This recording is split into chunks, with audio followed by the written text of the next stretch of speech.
impaired, even though they have B cells. They don't function well because the T helper cell is really required for the B cells to activate. So they don't make good antigen, so they are at risk for bacterial infection. Even though if you check an IgG level, it's pretty high often, but it's all non-specific. It's this non-specific activation of the immune system that gets turned on.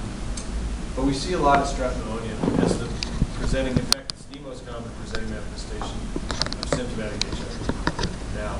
So people come in with invasive pneumococcal pneumonia, meningitis. So it's imperative to get those patients. Everybody gets admitted should be tested for HIV. You know that's cost effective. You see invasive pneumococcal disease or Haemophilus. Occasionally you'll see staph or pseudomonas infections. Bacteremic pneumococcal pneumonia is 100 times more common than the general population who have HIV. And this is even with fairly normal CD4 counts. So you can see how important that T helper cell is. So anybody who has HIV should get a pneumonia. Sometimes I'll wait until their T cells come out and give it to them because I think they do respond better if you're starting to treat or revaccinate once they do. Any questions about bacterial infections? I don't want to spend too much time on that, just to remind you about that. So let's talk about a fungus, cryptococcus, which is pretty common. Anybody here seen cryptococcal infection in an HIV patient?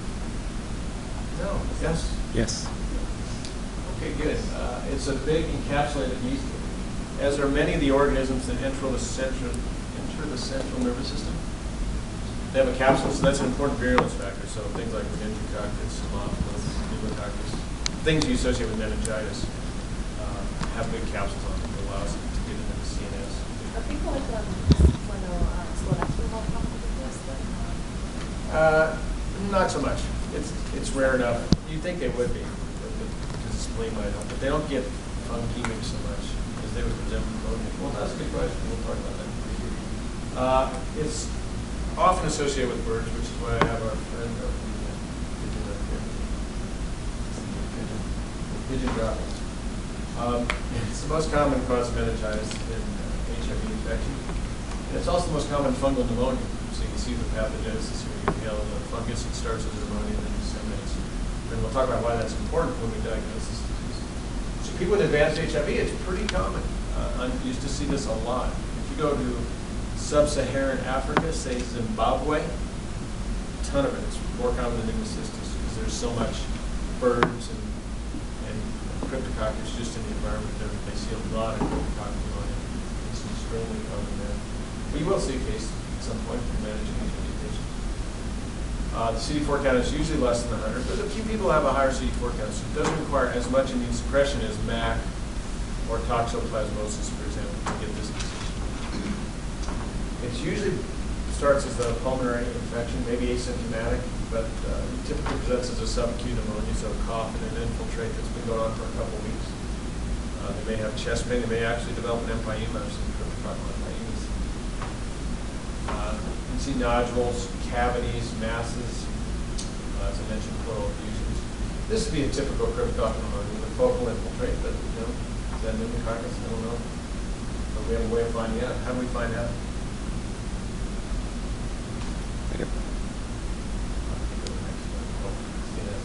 So, and not uncommonly spreads the CNS because it's a capsule. So typically they present as kind of a subacute meningitis with headache, malaise, not feeling well, mental status a little off, becoming a little forgetful. They have frank meningismus, not uncommon. How do we diagnose it? The serum antigen is extremely sensitive, so that's why it's important. You inhale it and disseminate. So it's even better than the CNS, than doing some LPN assembly and doing the CNS antigen. So if you're worried about cryptococcus, you just have the simple blood test. Although the ultimate gold standard is the culture of the CSF. But the gram stain can be positive. Somebody will say, geez, there's yeast on the gram stain. There may be more yeast than cells, there may not be many cells. The culture of the CSF is usually positive. But again, the serum antigen is really our best test. Now, when you're doing this, there is a reason to do an LP, and that's to treat this disease.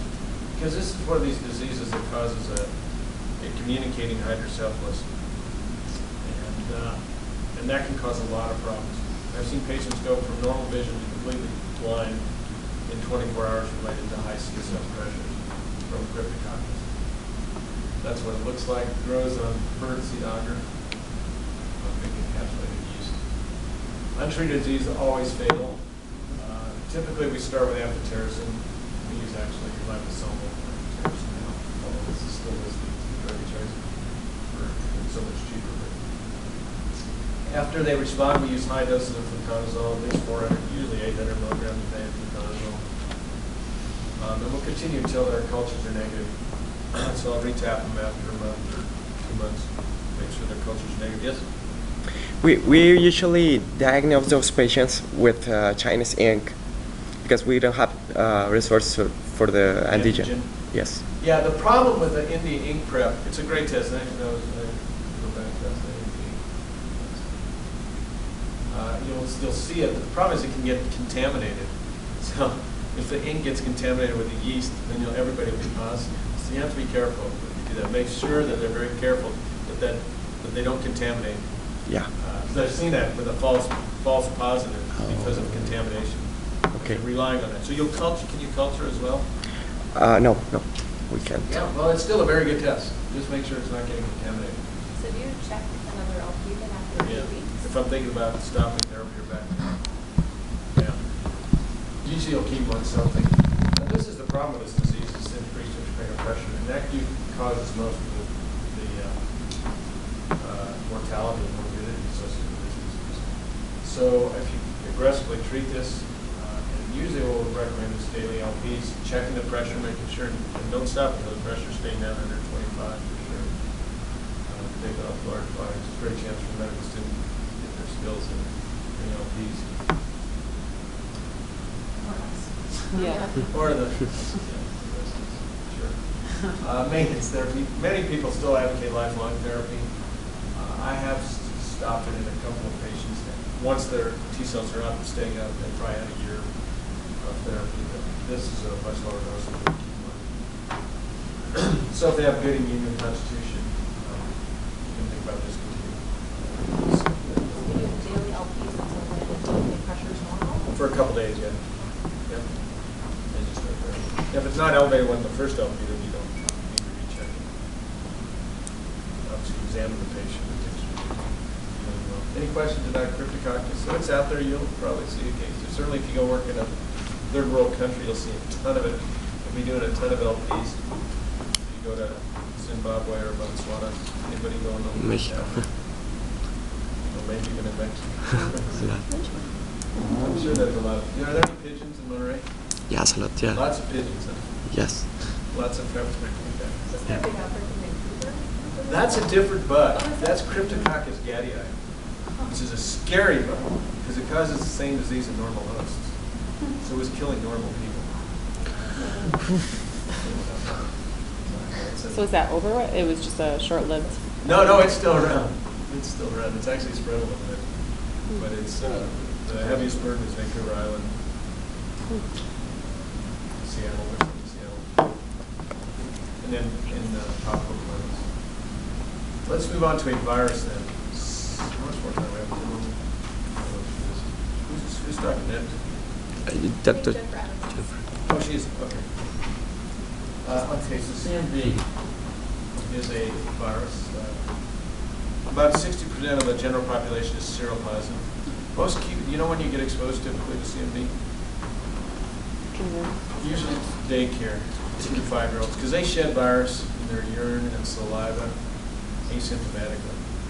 Which is why when pregnant women get CMV, it's usually from their 2-year-old, not from taking care of HIV patients.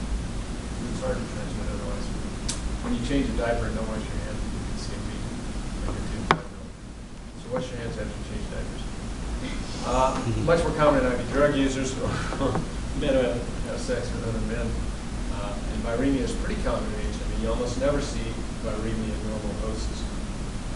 As I mentioned, it's chronically shed in urine, feces, saliva, it's sexually transmitted, and it affects organs like the eyes, lung. It's really interesting because in HIV, it usually affects the eyes and the GI tract. In our bone marrow unit, we never see CMV in retinitis, and we see tons of CMV. And there it almost always affects the GI tract or rarely even one. So it's funny that there's different manifestations. I don't know why that is. Again, it requires advanced immune deficiency with a CD4 count less than 50 typically. The biggest thing we're worried about is retinitis. Peripheral disease may be asymptomatic, but that's usually where it starts.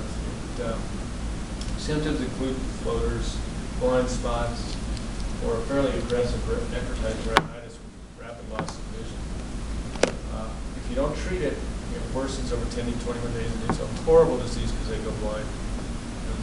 Has anybody seen anybody with CMV retinitis? I used to see a lot of. They didn't have HIV, but they had We had retinitis. Yeah, well, I mean, we used to see these guys go blind. It's really sad to come in blind. Someone in the clinic Horrible. had it, and Yeah. had lost his peripheral vision and whatnot. It had 20 years ago, yeah, back when we first started treating this. Some of these diseases hopefully will become of historical interest as you guys do a great job of preventing all these problems. I think I can have a retroviral there. You get to retinal detachments. There's other diseases that affect the eye. Who knows what ARN is? Who knows what PORN is? ARN is acute retinal necrosis. PORN is progressive outer retinal necrosis. And these are both diseases that any of us can get. They're due to herpes virus or varicella. And it can reactivate on the retina, lead to rapid blindness within 24 to 48 hours. So I see it in normal hosts. Fortunately, it's pretty rare. It's treatable if you diagnose it early. So if somebody starts to have visual, good ophthalmologist can tell what this is. It's classic in appearance. And starting them on antivirals can prevent progression. Syphilis can affect the eyes, as can toxoplasmosis. So this is where it's useful to have an ophthalmologist who's seen some of these diseases to help you out. This is classic CMV retinitis with some hemorrhage. Causes of vasculitis that tends to follow blood vessels. This is unfortunately right over the macula, so this is really going to affect someone's vision. Can affect the GI tract, headaches, fever, diarrhea, weight loss, belly pain. They get these big ulcers, heaped up ulcerations in any part of the GI tract, from esophagus to colon. They're quite painful. It's just the colitis, not specific, but on biopsy you'll see this submucosal vasculitis with viral occlusions that will tell you the pathologist to say, hey, this is CMV. Esophagitis. They may have a dinophagia, they may have some GI bleeding, weight loss. HSV can do this, obviously bad reflux or fungal esophagitis can be a problem, hard to differentiate. Usually it's an advanced disease, again, CD4 count less than 50. One disease that is, you may very well see is this radiculitis or myelitis, where it affects the cord, and this can happen with higher CD4 counts. I've seen a CD4 count size 200 or 300. They'll come in with weakness and spasticity, upper motor neuron findings, urinary retention. So if you see that in an HIV patient, they need a spinal tap because you'll find this pleocytosis, lymphocytic pleocytosis. And it's very treatable if you treat them earlier, otherwise they can end up very paretic. So you would do a PCR on the CSF. How often do you see these, like if somebody had some neurologic symptoms, like radiculopathy, and also had a dinophagia, like, is it likely that it could both be CMV? Do you tend to see them together? Or It's a funny disease. It tends to be one thing. Some will have CMV esophagitis, no CNS disease. Some will have retinitis and no GI disease. It does seem to attack this specific organ. So it is an interesting question. At least it's been my experience. I don't know if that's true across the board. We have good therapy. We have an intravenous form against cyclovir that works very well, or we have an oral form that's equally effective. Main side effects, bone marrow suppression. We usually give them 2 weeks of induction therapy at full dose, and then we back off and maintenance therapy at half that dose. The main side effect is neutropenia. They're renal excreted, so you have to adjust for renal insufficiency. If they're resistant, and we do see occasional resistance, they have disease long term, there's other drugs that give IV to those that give side effects, plus cardiac set off. I'll let you know that. Did I mention adrenal insufficiency? I don't know if I do or not, but patients who have CMV and organ disease, 25% will have abnormal cortisol stimulation tests. So if you see an HIV patient who has CMV, they've been diagnosed with colitis or retinitis or esophagitis, you should do a corticostin stim test on them. You should pick up 25% of them will be adrenally insufficient because CMV likes to get the adrenal glands. Do you have a few more minutes? Yeah. You sure? Yeah. Okay, go on. Got started late, so. Yeah. Oh, good. There it is. Let's move on to another fungus you need to be aware of, because I've seen this many times. Histoplasmosis is a dimorphic fungus, which means it exists both as a yeast and a mold. It grows as a mold in soil, but at 37 degrees it likes to be a yeast, as are some other fungi like Cox, Glasgow, and Sporofucusis. Occurs about 5% of people in the endemic area will be skin test positive, especially along the Ohio, Mississippi River Valley, or the Caribbean, like Panama, where it was recently described by Dr. Marini. I'm sure there's some in Mexico, Yes. especially the moisture glands. Usually, again, the CD4 count less than 150, so less immune suppression than some of our other diseases we've talked about. If they come in with just pulmonary disease, they usually have normal CD4 count. It typically occurs as reactivation. This is just a reminder of where it is in the United States. So here's the United States, here's Texas. It's no longer part of the United States. Governor Perry wants to So this was, like, what is that, where's the Ohio River? Isn't it the It's Ohio over here, River I Valley? think. Oh, no, that's Ohio River. Where's Ohio? There's Ohio. So Ohio River runs right along here down into Mississippi. It meets at Three Rivers Stadium, which is in Cincinnati. I think so. So it's right here, and then somewhere else. Then it gets into Mississippi. So there's all this whole valley. Most we see is from Indiana. Iowa. You know, it comes right up to the east. I've seen it in Nebraska, especially eastern Nebraska. And, Texas. How does it present clinically? You know, kind of non-specific stuff, typical fever, systemic symptoms, weight loss, hepatosplenomegaly like you might see with mycobacterium avium complex. But about 10% will present as a fulminant illness.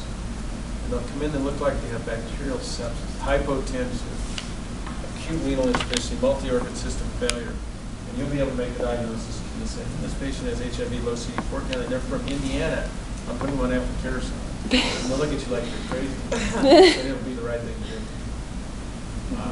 It can affect the GI tract and they can perforate. So if you see a spontaneous perforation of somebody with HIV, think about histoplasmosis. For disseminated disease, there's a very good test, the urine antigen, which goes to Joe Wheat's lab in Indianapolis, of course, where he's developed this test and all, but it's called Miravista Lab. So all histo testing goes there. But you can look at the Buffy code. Anybody know what a Buffy code is? It was developed by the Vampire Slayer. No, that's where you spin down the do you know what this is? No. So you spin down the blood, and the white part of that is going to be the Buffy code. It's where all the white cells are. Because this is an intracellular pathogen. So now you take that out and do a right stain, you'll be able to see it in there. And some of the disseminated disease, the septic shock, you can make the diagnosis that night by looking at it. Otherwise, you're looking at antigen tests and culture. Is that something that our pathologist would know? Yeah. Okay. Here's a picture of what you see, these little intracellular yeast that are 2 to 4 microns. I wonder how you order that. You can make that. Sorry. If you saw these things, yeah, they could. If you'd said, hey, I'm worried about this, so can you look at the Buffy code and do a right stain on it? I have seen this positive as a resident. So we treat it with amphotericin. Itraconazole is a great drug therapy. We can check the levels. There's drug interactions with being cytochrome 450. Yeah. A couple other quick ones. Cryptosporidium, it's a pretty common protozoan.